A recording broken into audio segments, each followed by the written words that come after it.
I'm Nicholas Kristoff in Angola. Jose Chivango has just died in front of his mother and grandmother.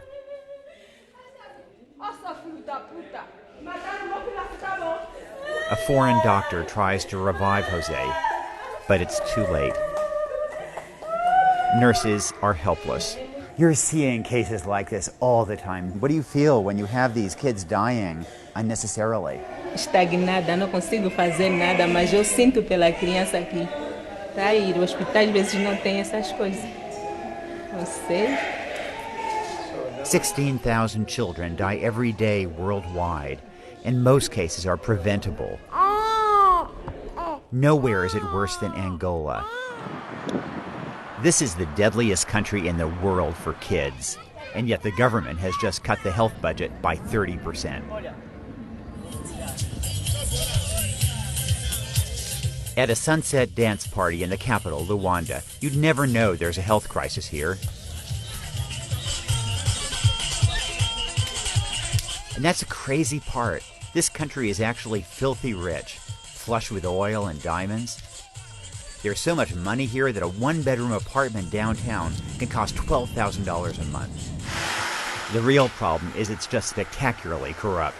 Officials here spend $50 million a year on luxury cars alone. Judges here get Jaguars to drive, as kids perish at the highest rate in the world. Just 30 minutes from the presidential mansion. This road leads to a hospital serving 500,000 people. Like many hospitals I visited, it's impeccably clean and modern. The only thing missing? Doctors. There are 5 mothers here with urgent cases of children who are very sick. 4 of the 5 have already lost other children. Almost all the cases here are preventable. No detectable hemoglobin? Wow. And the staff was clueless. I was shocked that this nurse didn't know that Marcelina's reddish hair is an obvious sign of malnutrition. She's malnourished, right? Não tem malnutrição, mas é só a malária mesmo que ela tem. O cabelo dele é sempre mesmo vermelho, não é isso? O cabelo dela só começou a ficar roxo quando ela também tem um problema de inflamar o corpo, barriga. É malnutrição. Here's my diagnosis. It's easier for officials to steal money by commissioning a big, expensive hospital. Training staff, on the other hand, doesn't offer that kind of payday. President Jose dos Santos has ruled for 36 years through a brutal civil war that ended in 2002. He's used the country's oil wealth to enrich his cronies as kids die. But I know the president cares about at least one child. After all, he turned his daughter, Isabel, into Africa's youngest billionaire. Both of them ignored my interview requests. But if you want the government's perspective on how things are going here, look at this poster. It's a warning about junk food on the walls of many public hospitals, and it's hanging above kids dying of malnutrition. Angola, rich oil country, diamonds? How can this be? The government won't spend the money to make it change. Stephen Foster is an American missionary surgeon who has worked for 37 years in Angola.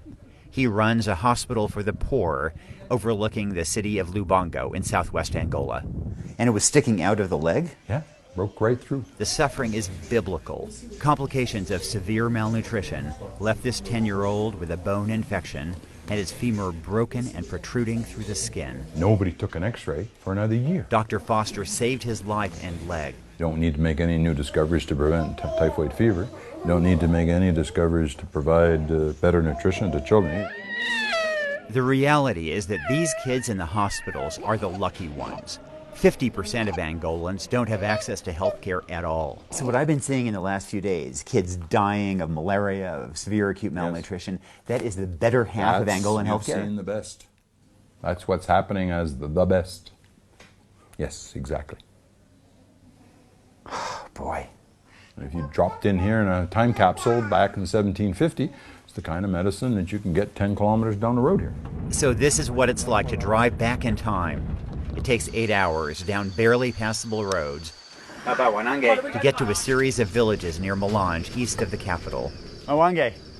No schools, no clean water. The only clinic in the region has been sealed shut for at least a year. I couldn't imagine suffering worse than what I'd seen in the hospitals. Then I met Delfina Fernandez. The hardest thing for any parent is to lose a child, and you've lost 10 children. Whose fault is that? Não estava lá médico, enfermeiro não estava. Tem que tirar medicamento desse de raiz, não aguenta. Delfina is blind in one eye and suffers from rotting teeth that cause agonizing pain every waking moment. She doesn't even know that Angola is rich. The only petroleum in her world is the gasoline that she uses to rinse her mouth to numb her toothache. Do you know whether Angola has a lot of oil and gas? Aquele só tem que comprar para meter aqui dentro, para matar só aquele bicho que está lá. Meter na lockdown, para meter só aqui. Petróleo? É. The one thing the Angolan government does offer is free family planning. Let's go inside and see what we find. This clinic in Lubango is packed with women who would love to get birth control. Are these available right now or not?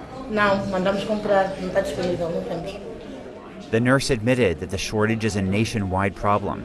She blamed it on the falling price of oil. But the country is still rich enough to build skyscrapers in Luanda, but not quite rich enough to provide injectables for these women at $15 a person.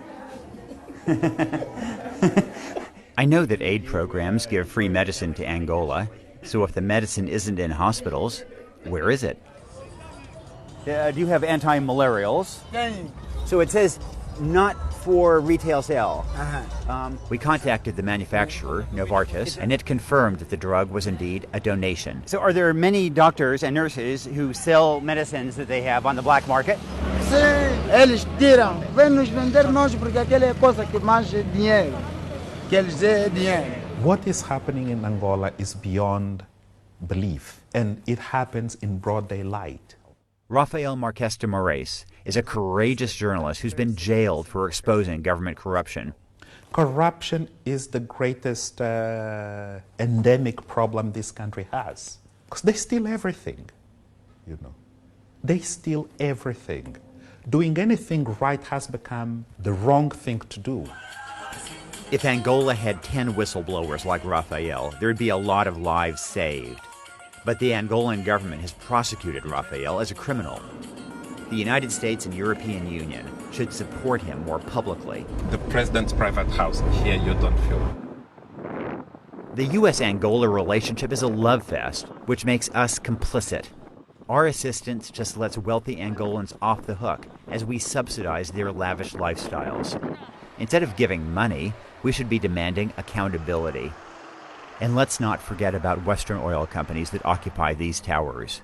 They too have blood on their hands for facilitating this corruption, and thus the deaths of children like Denise. The 11-month-old girl just died of malaria, even after her parents, Celia and Armando Matuba, bribed doctors at a hospital to get her better care. The family let us watch at the morgue as they washed and dressed tiny baby Denise. It's almost impossible to understand that she's dead. This year, world leaders are developing a 15-year battle plan to eliminate extreme poverty. Angola is a reminder that we can save children's lives not just with medicine and clean water, but also by battling corruption and our own complicity in it.